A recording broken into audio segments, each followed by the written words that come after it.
Hi everyone, today we'll be presenting our research on how influencer type affects self-esteem language in Instagram body image captions. My name is Ingrid and this project was completed with my group. This study looks at how different types of influencers shape the way people think about their bodies on Instagram.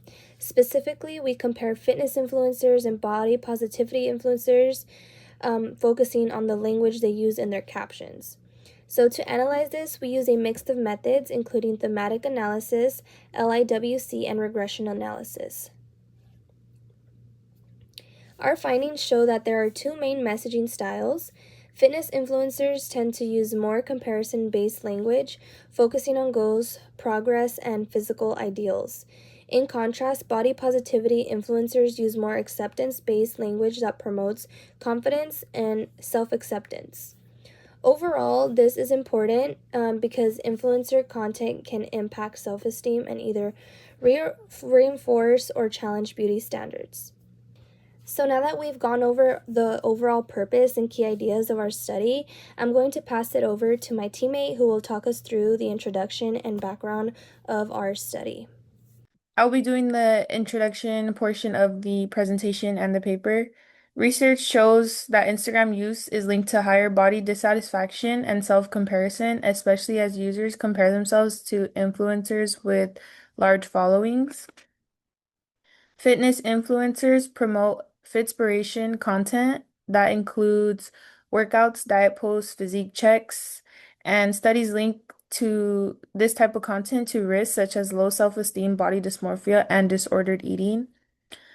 Body positive influencers emphasize acceptance, realistic representation, and relatable content, which can improve self-perception and reduce negative thoughts because they are using different types of wording in their captions. Our hypothesis are H1 is body positive influencers use more positive and affirming language in their captions in comparison to fitness influencers. And H2, thematic coding will reveal that captions aimed towards body positivity align with acceptance, and captions related to fitness align with comparison. Hi.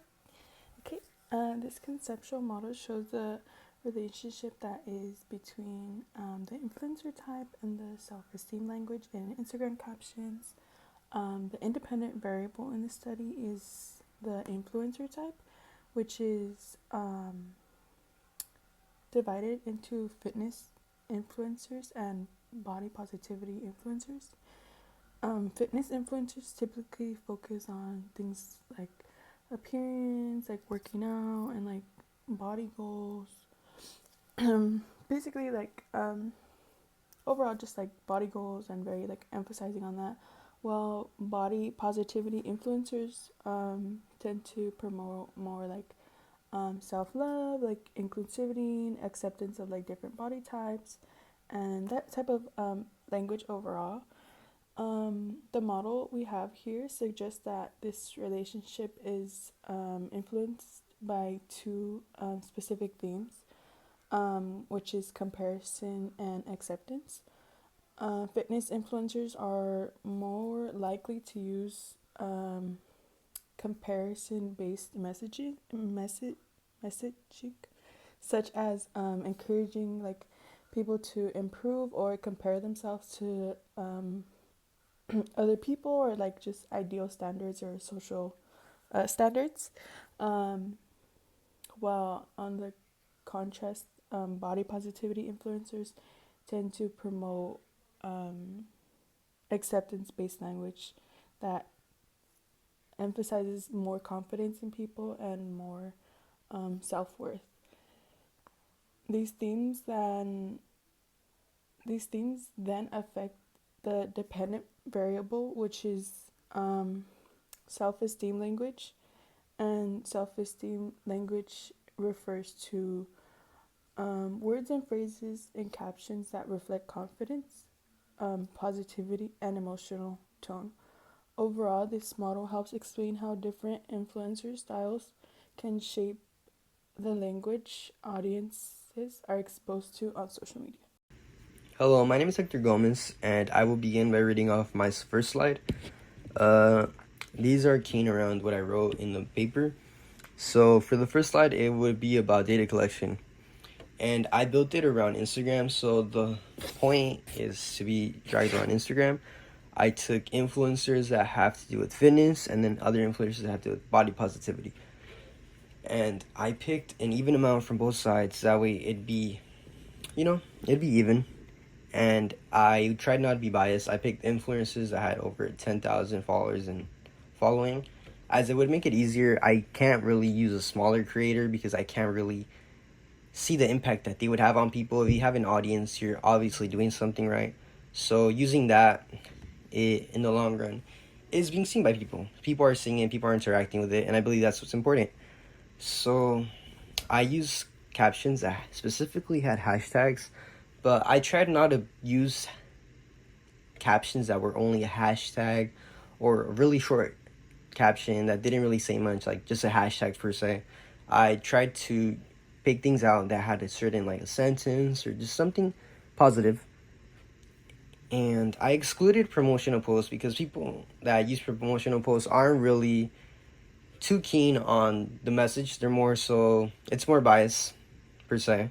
So I tried to keep everything relevant. So I excluded using things from over 2 years ago, as I believe many influencers are more keen in today per se. So I'm not going to use something from 2 years ago, as that's not very modern to with what's going on right now. And then for my second slide, which is titled Thematic Analysis and Coding Process, it's kind of just explaining the process of how I used it to determine the overall Cohen kappas, which was 0.70, which is an acceptable agreement.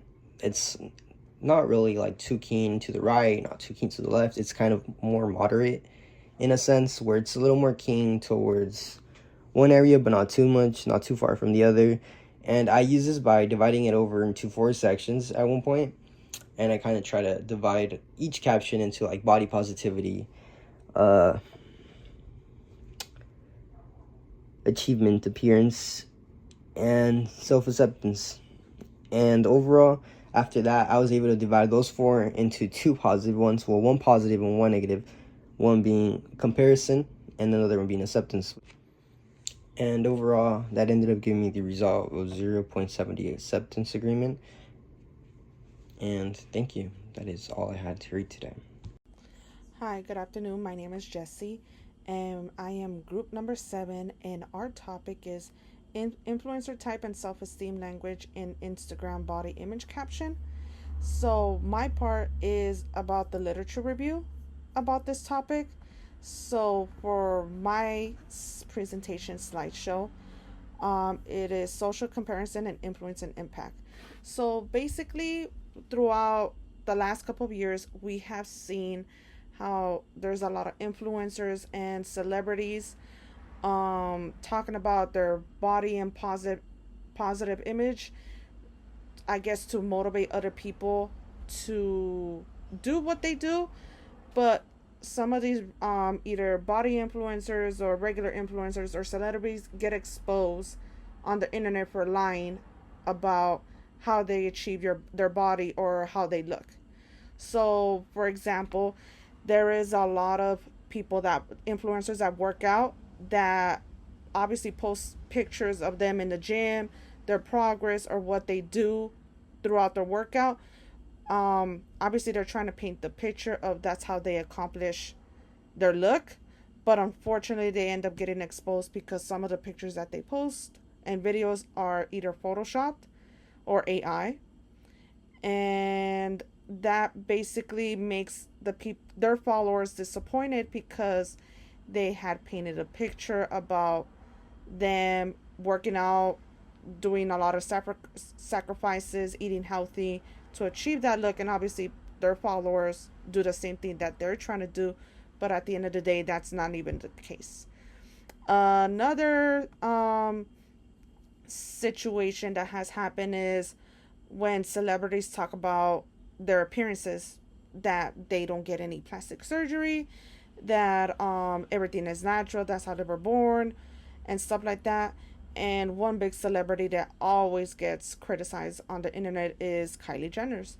She always on the explaining, or either on the captions on her photos on Instagram, talking about her, either her makeup line, how her makeup line makes her appearance look beautiful, but in reality everything is plastic surgery.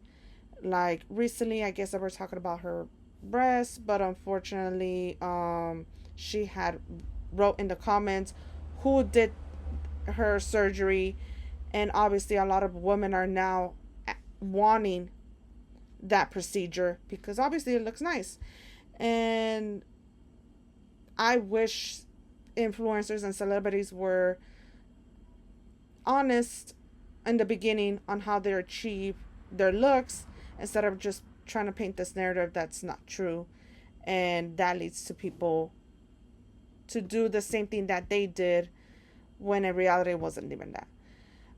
There is a lot of people that are doing plastic surgery out of the country that are resulting their death. A lot of people are misled to plastic surgery or how a celebrity looks because they're always referring to those people, oh, I want to look like this, to the surgeon, and obviously they try to get that look, but either they get complications over the years, or they end up dead. We've been seeing that a lot for the past couple of weeks, and I wish people were honest and upfront, and obviously us regular people just to love ourselves and try to do it the correct way in order to feel better about ourselves. In our research, we found clear differences between fitness influencers and body positivity influencers. First, from the thematic analysis, fitness influencers used more comparison-based language, such as talking about progress, transformation, and goals. About 68% of their captions reflected this pattern. On the other hand, about 72% of body positivity captions focused on acceptance, including self-love and body appreciation. Second, the LIWC analysis shows that body positivity influencers used more positive emotion words and more self-references, which suggests a more personal and supportive tone. In contrast, fitness influencers used more goal-oriented and achievement-focused language. Finally, the regression analysis confirms that influencer type significantly affects self-esteem language. I'm Leslie Gonzalez, and I'll be going over the discussion of this study. So it is revealed that there is a physical dimension in the language influencers use. There are two types of languages that were used, which are comparison-based language and acceptance-based language. Comparison-based language was discovered to be harmful because it suggests that self-esteem is dependent on physical effort, whereas validation for appearance is less stable and contributes to body image issues. On the other hand, acceptance-based language revealed to support a healthier body image and mental health. Due to the use of affirming and encouraging language, it embraces authenticity and vulnerability, where it is okay to not be or look perfect. However, it is safe to assume that social media can be harmful yet beneficial on mental health and body image. This study emphasizes on the relationship between influencers and the audience and how important it is to be mindful about how influencers communicate on their platform.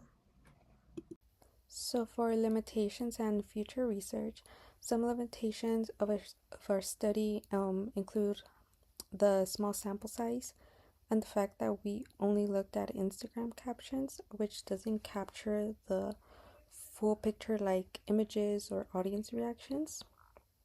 There may also be some bias since we focused on more visible influencers and only 2 categories.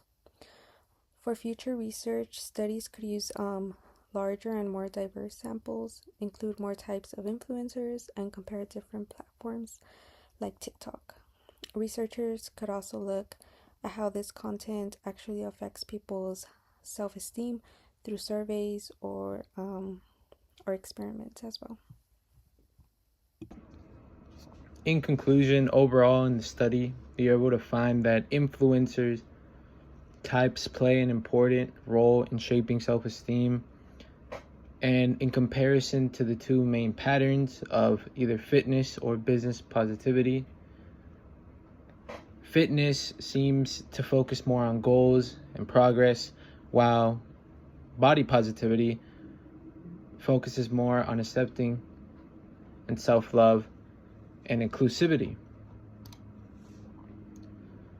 And the results are usually supported by thematic analysis. I believe that's how you pronounce it. And the key takeaways is that the language and captions influences how people see their bodies and self-worth.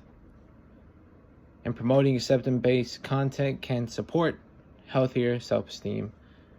And online, here for slide 13.